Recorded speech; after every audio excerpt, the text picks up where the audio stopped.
Xin chào bạn, hôm nay mình sẽ hướng dẫn các bạn làm món bắp xào phô mai nhé.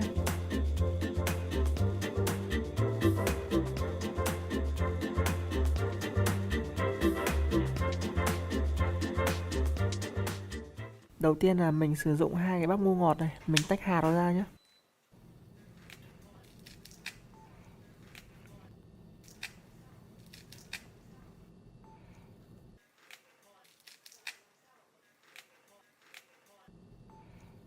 Sau khi tách hạt thì bắt đầu mình đun sôi 2 lít nước, mình cho ngô vào luộc qua.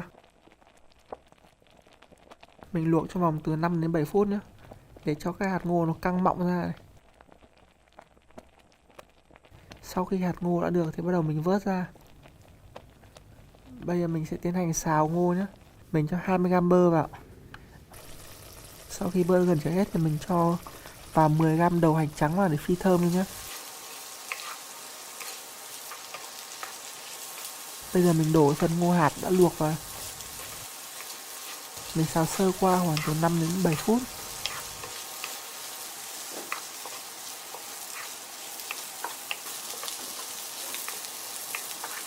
Sau khi mà ngô thì đã ngấm với cả bơ ấy, mùi dậy khá thơm thì bắt đầu mình cho 50g tép khô vào nhé.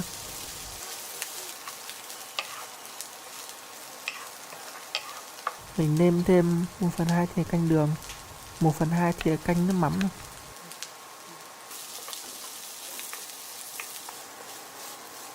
Sau khi tép đã hòa quyện với ngô nó tạo nên mùi thơm khá hấp dẫn thì bắt đầu mình cho một chút hành lá vào, đảo đều và bắc ra.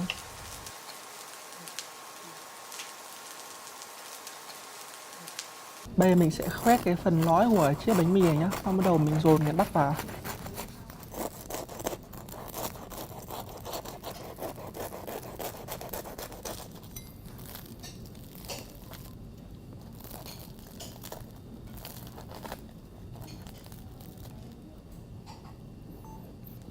Bây giờ mình dồn phần bắp vào cái phần lõi mà mình đã khoét ở của chiếc bánh mì này nhá.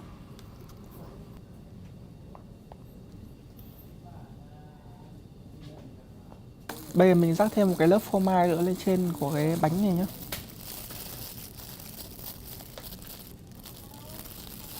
Đem mình lò nướng và nướng 200 độ trong vòng 5 phút nhé.